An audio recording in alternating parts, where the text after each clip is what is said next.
Hey guys, Caviar Wings. I'm Sahar and we are in Marbella, Spain. All right, so why did I pick Marbella? I've heard amazing things about it. I would liken it to the Saint-Tropez of France. It is coastal, lots of beaches, lots of beach clubs, and all the things. It's also in close proximity to the destination I was coming from, which was Barcelona, and the destination I'm going to. Hitting up Madrid real quick after this, but that's really only to get my Rimowa suitcase fixed that broke, and that's the closest store location, and I need a way to get all my stuff back home. And then I'm heading over to Mallorca, which is an island here in Spain that is absolutely stunningly beautiful. Specifically was supposed to be the family portion of our trip. Parents live in Iran, and we didn't do family trips growing up, and now that they live so far away from my brother and I, it's really hard for them to come back stateside. So every now and again, we meet up somewhere that is convenient for all parties involved. And my brother was out here in Europe traveling with his girlfriend, and I happened to be out here as well, Caviar Wings. And we said, okay, Marbella makes a lot of sense. The villas, I felt, compared to any other kind of island or coastal city in Europe that we were interested in going in, was the most reasonable. We picked something in Old Town Marbella because my parents are a little bit older. They want to be able to just walk downstairs and get to something very conveniently. They're not into all the glitz and all the fancy things. They are just, very simple, oh, we rather be in an area that is more authentic to the place we're visiting, which Old Town kind of is. You're not going to find many of the high-end boutiques or anything like that. It is very local, very quaint, very cute.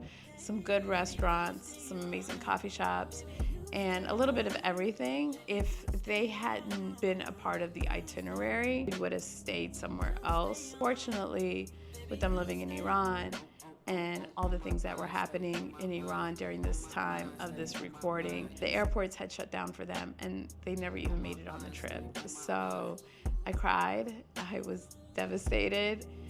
We had already planned all these things around being here and meeting up in Marbella, and my brother and I were already traveling. So we continued forward, and we also had made a deposit on the villa that was non-refundable at that point. If you are not traveling with family and would prefer to stay at a hotel, the Plaza is an area that I really liked.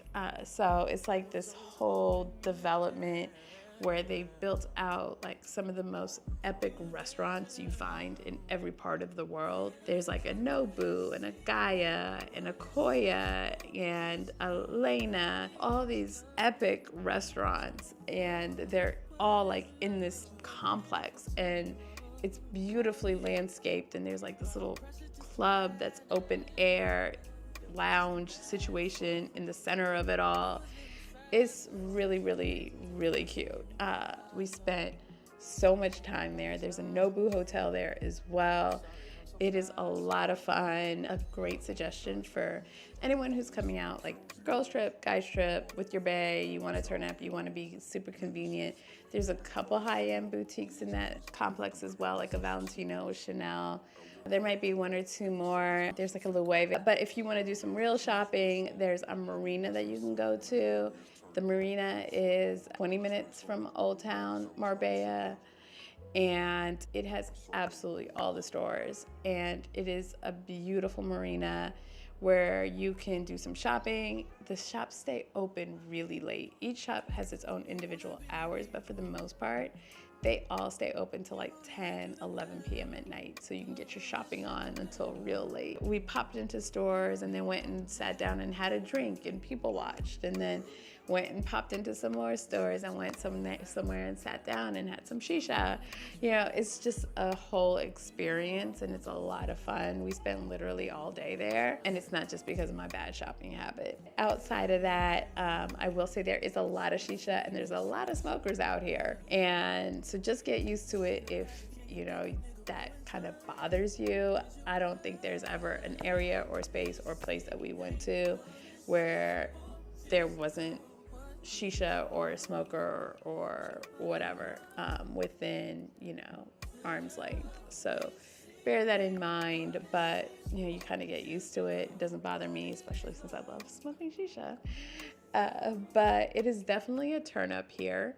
There are a lot of beach clubs.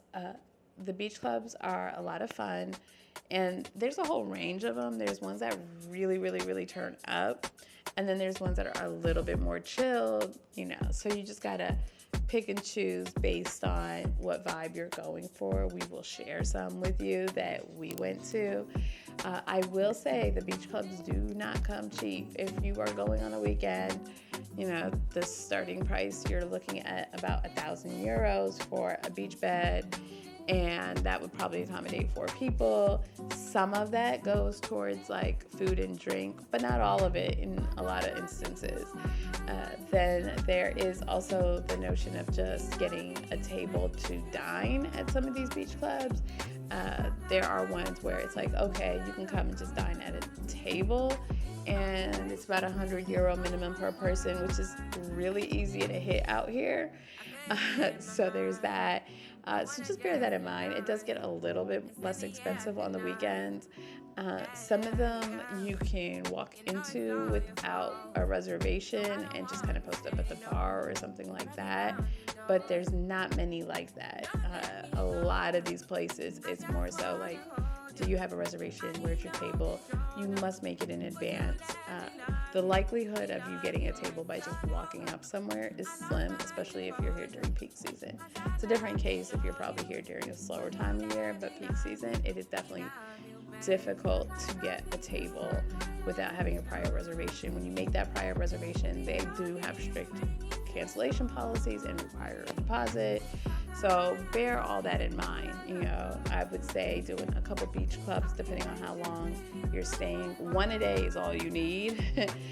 You do end up spending a lot of time there. The dinners here, because I think everyone does the beach clubs during the day, the dinners here end up starting really late. Like, there was never a night that we hit dinner before 10 o'clock. If you go to dinner at like 7 or 8, it'll be not that many people there, at a lot of the restaurants, especially the ones that are like higher end, luxe, and so forth. A lot of them have a show, so you can be entertained while you're dining, but it's definitely an experience. I actually would be okay with just going to dinner here and then coming home, because by the time you get back, it's like 1 a.m. So if you're not like a party person, you will still have such a great time here, and you'll feel like you did something because you'll be out so late.